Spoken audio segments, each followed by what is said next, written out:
দারুণ এই visual story বিশ্লেষণে সবাইকে স্বাগতম। আজ আমরা এমন একটা চিরচেনা গল্পের গভীরে যাব, যেটা ছোটবেলায় আমরা সবাই হয়তো শুনেছি। কিন্তু আজ আমরা শুধু গল্প শুনব না, বরং বিশ্লেষণ করে দেখব কিভাবে একটা অতি প্রাচীন লোককথা আজকের দিনেও আমাদের জন্য দারুণ সব সার্ভাইভাল কৌশল আর জীবনমুখী শিক্ষা নিয়ে আসে।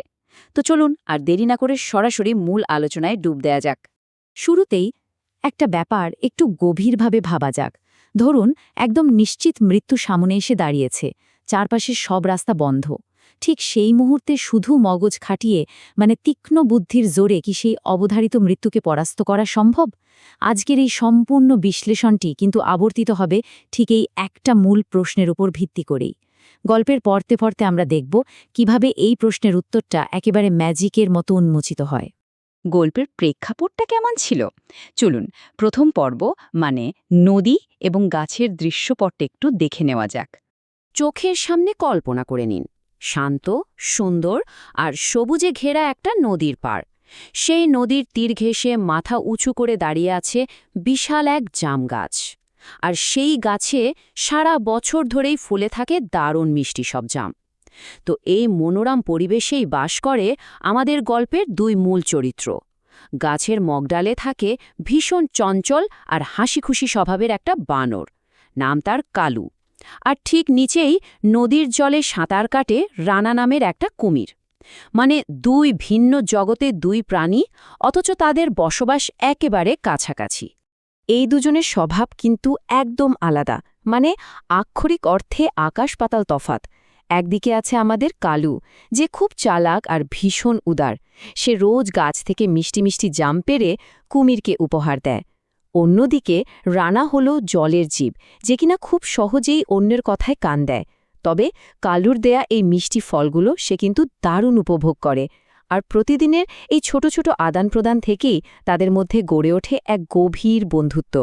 বাসস্থানের এত ভিন্নতা থাকা সত্ত্বেও এই ছোট উপহারগুলো তাদের সম্পর্ককে অনেক মজবুত করে তোলে। আসলে বাস্তব জীবনেও তো ঠিক এভাবেই পারস্পরিক বিশ্বাস থেকে মজবুত সম্পর্কগুলো তৈরি হয়, তাই না? কিন্তু সব ভালো কি আর চিরকাল থাকে? গল্পের মোড় ঘোরে ঠিক এখানে। শুরু হয় এক ভয়ঙ্কর চক্রান্ত। গল্পের সবচেয়ে বড় টার্নিং পয়েন্টটা আসে একদম অপ্রত্যাশিতভাবে।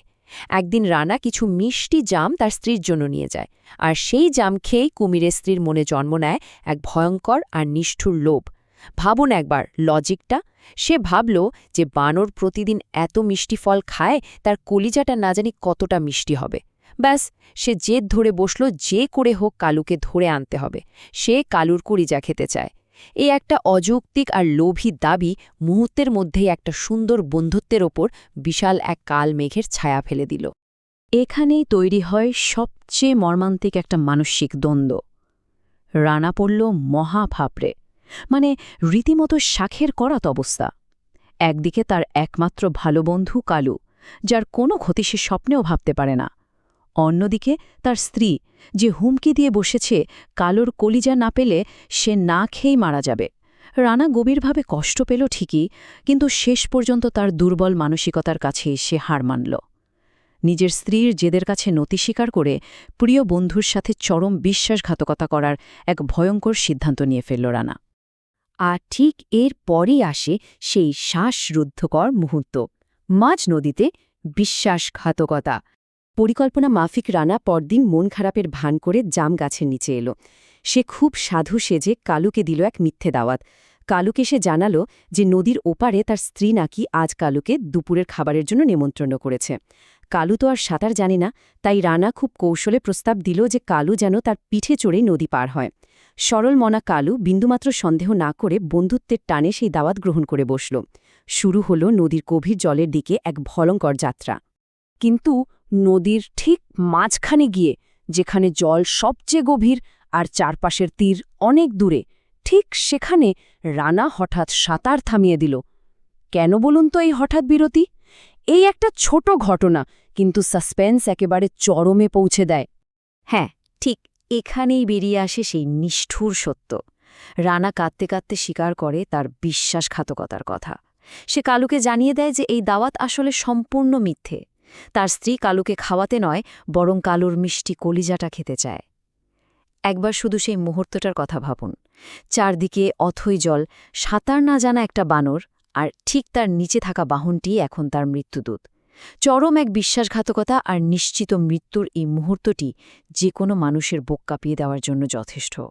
তবে আসল চমকটা কিন্তু এখনও বাকি।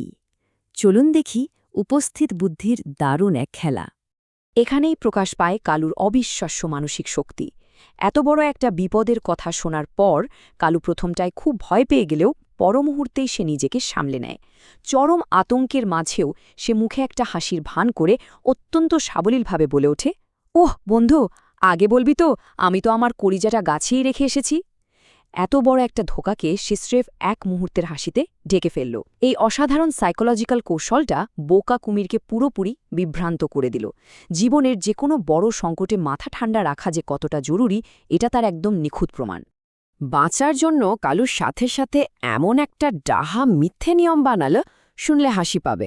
সে কুমিরকে বোঝাল যে বানররা নাকি কলিজা শরীরে নিয়ে ঘোরেই না, তারা নাকি সেটা শরীর থেকে বের করে গাছের সবচেয়ে উঁচু ডালে নিরাপদে লুকিয়ে রাখে। কথাগুলো কতটা হাস্যকর আর অবাস্তব, তাই না? কিন্তু কালু খুব ভালো করেই জানত রানা কতটা বোকা আর অন্যের কথায় প্রভাবিত হওয়া স্বভাবের। তাই সেই অদ্ভুত গল্পটা ফাদল। আর রানা বিন্দুমাত্র সন্দেহ না করে এই ডাহা মিথ্যে কথাটাই বিশ্বাস করে ফেলল। সে কালুকে নিয়ে কলিজা আনার জন্য আবারও নদীর তীরের দিকে সাঁতার কাটতে শুরু করল। আর এভাবেই শুরু হল নিশ্চিত মৃত্যুর হাত থেকে রক্ষার সেই চূড়ান্ত ক্লাইম্যাক্স। এখানে টাইমিংয়ের হিসেবটা খুব গুরুত্বপূর্ণ। রানার স্ত্রী কনিজার আশায় বসে আছে ভেবে রানা কয়েক সেকেন্ডের মধ্যেই উল্টো ঘুরে দ্রুত সাঁতরে নদীর তীরে পৌঁছাল। আর তীরে পৌঁছানো মাত্রই এক মুহূর্ত দেরি না করে কালু রানার পিঠ থেকে এক বিশাল লাফ দিল। পর মুহূর্তেই সে তরতর করে উঠে গেল জামগাছের একদম মগডালে, যেখানে সে সম্পূর্ণ নিরাপদ। চরম বিপদের মুখ থেকে এই দ্রুতগতির পলায়নটি সত্যিই ভীষণ রোমাঞ্চকর। গাছের একদম উঁচুতে উঠে নিরাপদ স্থানে পৌঁছানোর পর কালু তার আসল রূপ প্রকাশ করল। সে রানাকে চরম ভর্ৎসনা করে বলে উঠল, ওরে বোকা কুমির, পৃথিবীতে এমন কেউ কি আছে যে শরীরের ভেতরে কলিজা ছাড়া বেঁচে থাকতে পারে? কালুর এই রাগী আর উপহাসমূলক কথাগুলো রানাকে তার নিজের চরম বোকামির কথা মনে করিয়ে দিল। একই সাথে কালু রানাকে পরিষ্কার জানিয়ে দিল যে সে বিশ্বাসের অযোগ্য এবং তাদের এই বন্ধুত্বের এখানেই চিরতরে সমাপ্তি। চরম লজ্জার মাথা নিচু করে কুমির রানা সেখান থেকে চলে যেতে বাধ্য হল। গল্প তো শেষ, কিন্তু এই চমৎকার লোককথাটা আমাদের কি শেখায়? চলুন গল্পের অন্তর্নিহিত চূড়ান্ত শিক্ষাটা দেখে নেওয়া যাক। এই পুরো বিশ্লেষণের সবচেয়ে দারুণ টেকঅ্যাওয়ে হল, বিপদ যত ভয়ঙ্করই হোক না কেন, কোনোভাবেই প্যানিক করা যাবে না। কারণ আতঙ্ক হল সার্ভাইভাল বা বেঁচে থাকার সবচেয়ে বড় শত্রু। দ্বিতীয়ত, একটা শান্ত মন এমন সব অসম্ভব সমস্যার সমাধান বের করতে পারে যা হয়তো সাধারণ অবস্থায় চিন্তাও করা যায় না। আর সবশেষে, সংকটের মুহূর্তে ভয় না পেয়ে যদি উপস্থিত বুদ্ধি কাজে লাগানো যায়, তবে নিশ্চিত মৃত্যুর হাত থেকেও নিজেকে রক্ষা করা সম্ভব। কালুর এই গল্পটা তারই এক মাস্টার ক্লাস উদাহরণ। পরিশেষে একটা কথা ভাবার জন্য রেখে যাই, আমরা কেউ জানি না কখন জীবন কোন বিপদে মুখোমুখি দাঁড় করিয়ে দেবে। কিন্তু পরবর্তী কোনো অনাকাঙ্ক্ষিত সংকটে একটা শান্ত এবং স্থির মন কিভাবে সবচেয়ে বড় ঢাল হিসেবে কাজ করে জীবন বাঁচাতে পারে, তা কি কখনো গভীরভাবে চিন্তা করে দেখা হয়েছে? এই চমৎকার ভিজুয়াল বিশ্লেষণটি যদি তথ্যবহুল আর শিক্ষণীয় মনে হয়, তবে অবশ্যই এটি লাইক ও শেয়ার করে ছড়িয়ে দিতে অনুরোধ রইল। আর এমন আরও দারুণ সব বিশ্লেষণ নিয়মিত দেখতে হলে সাবস্ক্রাইব করে সাথেই থাকতে হবে। সবাইকে অসংখ্য ধন্যবাদ।